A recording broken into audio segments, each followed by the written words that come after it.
Hello दोस्तों, नमस्कार। दोस्तों, ये एक क्वेश्चन है। इसमें ये कह रहा है कि संतुलित बजट हम लोग किसे कहते हैं। उसमें 4 ऑप्शन दिया है।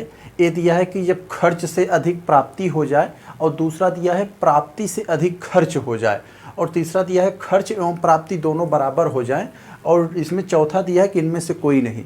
दोस्तों, इसे हमें बताना है कि संतुलित बजट कौन है। इसमें किस ऑप्शन को हम लोग कहेंगे कि यही संतुलित बजट है।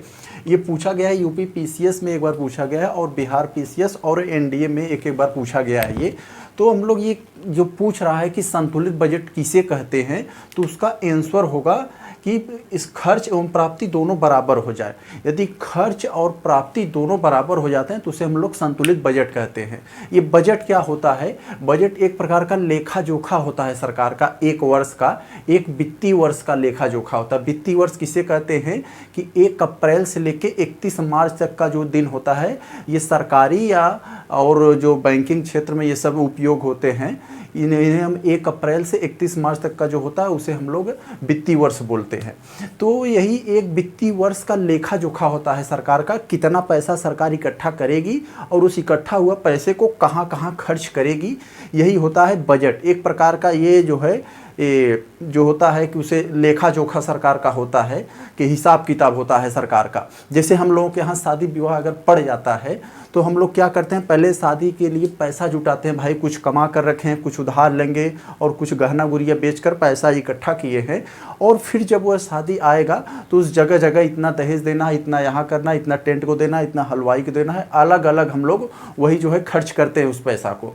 और यदि उस दौरान जो है शादी विवाह के दौरान कुछ ऐसी स्थिति आती है कि कभी काल जितना हम लोग पैसा जुटाए रहते हैं शादी के लिए, उसमें से थोड़ा सा पैसा बच जाता है, तो उसे हम लोग सरप्लस बोल देते हैं। और कभी काल ऐसा स्थिति आता है कि उसी शादी के दौरान हमें और पैसे का संकट आ जाता है, फिर क्या होता है, पैसे की कमी आ जाती है, हम लोग कहीं से फिर से और उधार लेना पड़ता है। फिर एक सिचुएशन और आता है हम लोगों का कि कभी काल ऐसा भी हो सकता है कि जितना हम लोग जुटाए रहते हैं सेम उतना ही खर्च होता है, हमें किसी से उधार भी नहीं लेना पड़ता और हमारे पास शेष कुछ बचता भी नहीं है। तो यही 3 स्थिति आती है। तो यही सेम स्थिति सरकार के पास भी होती है। सरकार जितना पैसा जुटाई है, कभी काल उसके ऐसा सिचुएशन आ जाता है कि कोई महामारी बीमारी ये सब फैल गई, तो क्या होता है, उसे अतिरिक्त उधार लेना पड़ता है, यानी उसे ये घाटे का बजट कह दिया जाता है।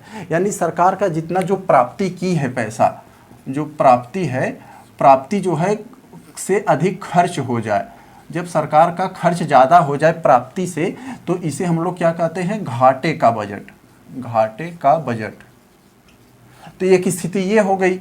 और दूसरी स्थिति क्या होती है, कभी काल सरकार को यह स्थिति होती है कि जितना पैसा सरकार जुटाई है उससे जो है कम ही खर्चा हो, यानी सरकार के पास कुछ बच जाता है, यानी सरकार के पास कुछ न कुछ अतिरिक्त पैसा बच जाता है। तो ये क्या होता है, ये क्या होता है, ये प्राप्ति जो होता है और ये खर्च होता है।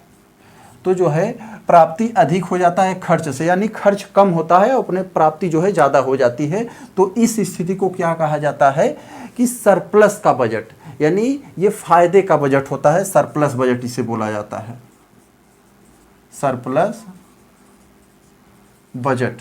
और एक स्थिति और होती है इसमें कि कभी काल ऐसा सरकार का सिचुएशन आता है कि जितना पैसा जुटाई है उतना ही खर्चा होगा, तो इसे हम लोग संतुलित बजट कहते हैं। यही है, यहाँ पूछा है कि संतुलित बजट किसे कहते हैं, तो संतुलित बजट यह होता है कि जितना प्राप्ति हो और उतना ही खर्च हो, यानी इस प्राप्ति और खर्च दोनों बराबर हो, दोनों बैलेंस हो, तो इसी को हम लोग ये कहते हैं संतुलित बजट। यहाँ क्या होगा, सरकार का ये जो है प्राप्ति बराबर और ये खर्च, प्राप्ति और खर्च दोनों बराबर होगा, तो इसे जो है संतुलित बजट कहा जाएगा। क्या कहा जाएगा, संतुलित बजट। तो हम लोग देख लिए संतुलित बजट किसे कहा जाता है कि खर्च और प्राप्ति जब दोनों बराबर हो जाते हैं तो इसे संतुलित बजट कहा जाता है। यदि खर्च ज़्यादा होता है प्राप्ति से तो उसे हम लोग घाटे का बजट, यानी हमें घाटा लग गया, घाटे का बजट कहा जाता है। और यदि हमें प्राप्ति ज़्यादा हो गया खर्च से, यानी हम लोग जो खर्च कर रहे हैं हमके प्राप्ति से ही कम खर्च हो, तो उसे कहा जाता है सरप्लस, यानी फायदे का बजट। यही होता है इसमें। तो इसका आंसर ये था कि खर्च एवं प्राप्ति दोनों बराबर हों।